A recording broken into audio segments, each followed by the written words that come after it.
Porque, assim, a maneira como a gente lidar com a memória da escravidão e com o produto dela é muito irresponsável. Porque o Brasil decidiu jogar uma pá de cal em cima. Não, esquece.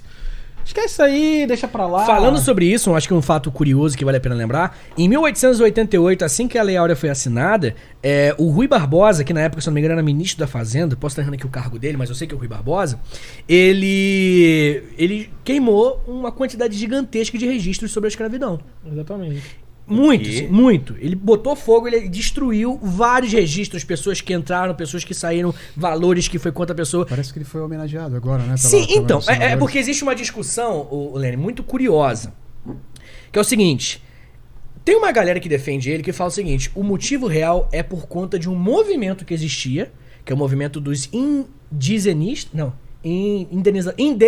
indenização. A galera que queria a indenização. Galera que queria indenização. Eu tô bom de falar hoje, o bagulho tá maneiro aqui.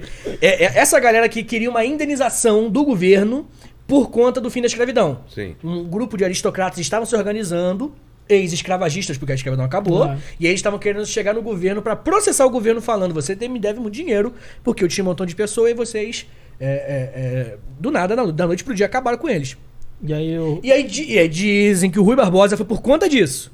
Por conta disso que o Rui Barbosa chegou lá, pegou esses documentos. Ele era ministro na época. Ele era ministro, Queimou, agora não tem mais prova. E aí agora não tem prova, a gente não sabe de onde que veio. A quantidade de pessoas que hoje saberiam de que lugar da África veio é uma quantidade gigantesca. Porque ele, na época, ele era ministro, ele baixa essa ordem, ele é votado no Senado, no Congresso, e baixa essa ordem de que todos os arquivos nacionais, em todo o território nacional, deveriam queimar todos os documentos. Mas, mais uma vez, estamos falando de Brasil, né? Em alguns lugares queimaram total, outros a gente vai queimando devagar e tal.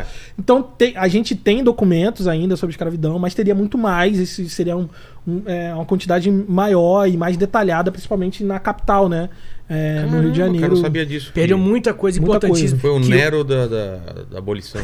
Pode crer. Basicamente isso. Mas isso é um exemplo de como a gente lidar com a memória da escravidão, né? Porque vamos esquecer. Vamos deixar pra lá. Agora é daqui pra frente, galera. Mas como é que tu fala pra essa população negra que agora é daqui pra frente?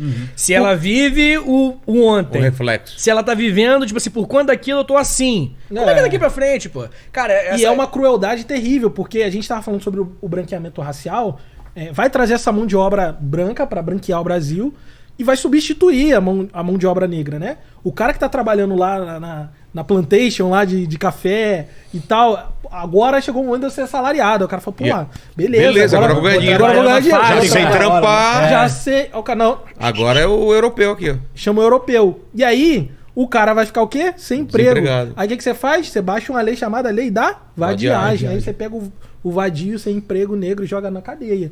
Então, assim, é cruel. A maneira como o Brasil tentou lidar com um produto da escravidão é cruel. Foi covardia num nível de uma completa irresponsabilidade, uma completa... Mas não é uma responsabilidade, pô, esqueci, não. É uma parada, tipo assim, vamos... É pensado. É pensado. Foi construído. Foi construído. É porque poderia ter sido feito um plano de ressocialização, de reintegração. Que rolou em vários países, como nos Estados Unidos, né? Pelo menos rolou, assim, né? Muito questionável. Mas foi muito melhor em vários aspectos. Pessoas conseguiram ter... Porque o fim da escravidão nos Estados Unidos aconteceu junto com a reforma agrária.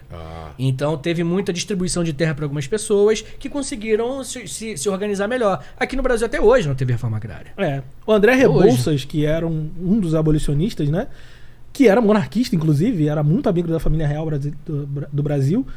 O André Rebouças, no plano dele de abolição, previa a reforma agrária. Ele sabia que era fundamental. Então ele falava assim, a gente vai libertar os negros, mas a gente tem que dar terra para essa galera produzir, porque senão vai dar ruim.